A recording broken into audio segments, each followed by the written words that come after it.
আমাকে অনেকেই শুধু বারবার কোশ্চেন করেন যে মাশরুম পাউডার 8G-GL কিভাবে খাবো।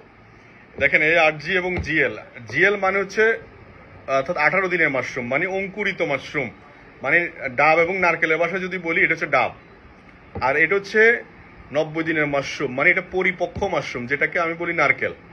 এই নারকেল এবং ডাব একই গাছের ফল, ঠিক সেম মাশরুম, দোনোটাই সেম, শুধু বয়সের পার্থক্য, এটাই গবেষণা। এখন এই 90 দিনের মাশরুমে হচ্ছে ডিটারজেন্ট, লাইকে ডিটারজেন্ট, পলিস্যাকারাইড, এটাতে পরিমাণ বেশি, ডিটক্সিফাই করবে। আর জিএল হচ্ছে ইনব্যালেন্সকে ব্যালেন্স করবে, শরীরে অনেক নিউট্রিশন কম আছে সেটা বাড়াবে, যেটা বেশি আছে সেটা কমাবে। 30 বছরের পর বেশিরভাগ মানুষের বডিতে সুগার চলে আসে, ব্লাড সার্কুলেশন ঠিক মতো না হওয়ার কারণে ব্লাড প্রেশার হাই হয়ে যায়, কোলেস্ট্রল বেড়ে গেলে, রক্তনালী ভরাট হয়ে গেলে ব্লাড প্রেশার হাই হয়ে যায়, অ্যালার্জেটিক প্রবলেম দেখা দেয়, সিজনাল ফ্লু, মানে ইমিউনিটি সিস্টেম বুস্টিং না থাকার কারণে অনেক ধরনের প্রবলেম তৈরি হয়। তো মাশরুম পাউডার আমি যেভাবে খাই আমি সেভাবে দেখাইছি। মাশরুম অনেকে রান্না করে খেত, বিভিন্ন মাশরুম রান্না করে ফ্রাই করে বিভিন্নভাবে খায়। তো এটা আমাদেরকে doctor Lim company founder DXN cultivate করে, নিজেরা মাশরুম চাষাবাদ করে। সে মাশরুম আজকে আমাদেরকে আপনাদেরকে খাওয়ার জন্য পাউডার করে দিছে। এতে সহজ উপায় হচ্ছে আপনি সালাদের সাথে, বিভিন্ন ফ্রুটস সালাদের সাথে অ্যাড করতে পারেন, স্যুপের সাথে, চায়ের সাথে, কফির সাথে অ্যাড করতে পারেন। বাট আমি যেভাবে সুযোগ পাই সেটা হচ্ছে নর্মাল পানি। এই যে নর্মাল পানি, ঠান্ডা পানি না, নর্মাল, আপনার কাছে ঠান্ডা পানি ভালো লাগে ঠান্ডা পানি দিয়ে নিতে পারেন। নর্মাল পানি নিছি, এটুকু অল্প পানি নিছি, জাস্ট এখানে আমি 2 চামচ, মানে আমার কাছে 2 চামচ হলে হয়, তা আমি এই চামচে, এই যে চামচ, এই চামচে 2 চামচ নিছি। কতটুকু নিছি দেখাচ্ছি, আপনাদের পছন্দ, এটা যে ফুড, কোনো প্রবলেম নাই। এই যে দেখেন এটুকু নিছি। এই জিএল এটা সাদা, আর যেটা 8G পরিপক্ক মাশরুম সেটা হচ্ছে যে 8G।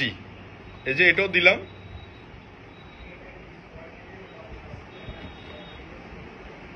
এই যে এটা দিলাম, এই যে দিলাম, বাস এটা গুলে নিব আর খেয়ে নিব।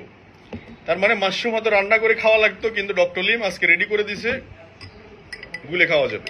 এটা পানির সাথে একদম মিশে যাবে, জাস্ট 1 মিনিট আপনি যদি একটু নাড়াচাড়া দেন তাহলে কিন্তু মিশে যাবে। বাস এটা খেয়ে নেবেন, সিম্পল।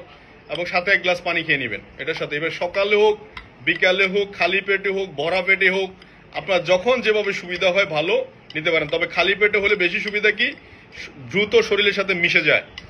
এটা যাদের অ্যালার্জেটিক প্রবলেম আছে, অ্যালার্জির জন্য ডক্টর দেখাইতে দেখাইতে, ওষুধ খাইতে খাইতে বেহোশ হয়ে যাচ্ছে, আপনি কন্টিনিউ ইউজ করতে পারেন। এইটা আপনি কন্টিনিউ 6 মান্থ ইউজ করেন, তারপরে আপনার পছন্দের সব খাবার খাইয়েন, গরুর মাংস, ইলিশ মাছ, কাতলা মাছ, যা খাইতে মন চায় সবই খাইতে পারবেন, সমস্যা নেই। বডি থেকে যখন রক্তটা পিউরিফাই হয়ে যাবে তখন অটোমেটিক্যালি এটা, তার মানে ডিএক্সএন এর মাশরুম হচ্ছে কি, কোনো মেডিসিন না, এটা হচ্ছে বডিটাকে পিওর করতেছে, ক্লিয়ার করতেছে। বডিতে যেমন জামা কাপড় ময়লা হইলে আমরা ওয়াশ করি, এটা হচ্ছে বডির ইন্টারনাল অর্গান ওয়াশ। একটা গাড়িতে ময়লা হইলে ওয়াশ করি, এখানেও ঠিক সেম, এটা ভিতরে ওয়াশ, নাক দিয়ে বাতাস ঢুকতেছে, পানিতে আয়রন ঢুকতেছে, খাবারের মধ্যে পেস্টিসাইড ঢুকতেছে, ওই জিনিসটা আমরা এটাকে, এটা হচ্ছে বডি মেনটেনেন্স, এটা কন্টিনিউ করতে পারেন।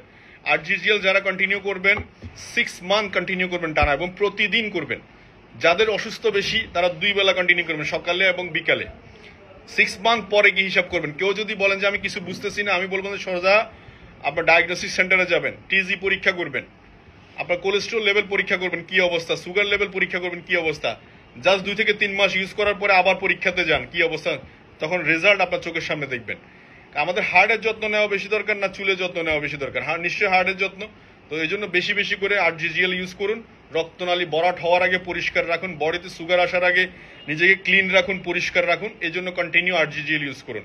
তো আমি কন্টিনিউ করতেছি, আপনিও কন্টিনিউ করতে পারেন।